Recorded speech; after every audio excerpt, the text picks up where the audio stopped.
अलिबाग तालुक्यातील साकर समुद्र किनाऱ्यावर मच्छीमारी करण्यासाठी गेलेली बोट अचानक गळती लागल्यामुळे पाण्यात बुडाली। या बोटीमध्ये एकूण 15 मच्छीमार खलाशी असल्याची माहिती समोर येते। बोटीत अचानक पाणी भरल्याने ही बोट हळूहळू पाण्यात बुडू लागल्यानंतर या खलाशांनी पाण्यात उड्या मारल्या। त्यांना आता सुखरूप वाचवण्यात आले आहे। बुडालेल्या बोटीला दुसऱ्या बोटीने समुद्र किनाऱ्यावर खेचत साकर किनाऱ्यावर आणण्यात आले आहे।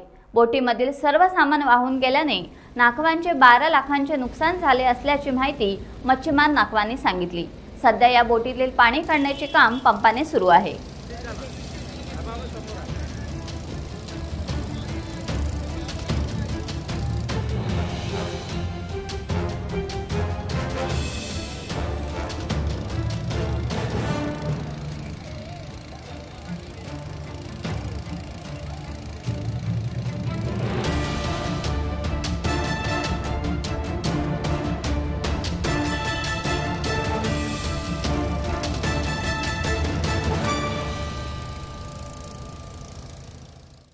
टाइम्स डिजिटलला लाईक करा, सबस्क्राइब करा, शेअर करा आणि बेल आयकॉन दाबायला विसरू नका।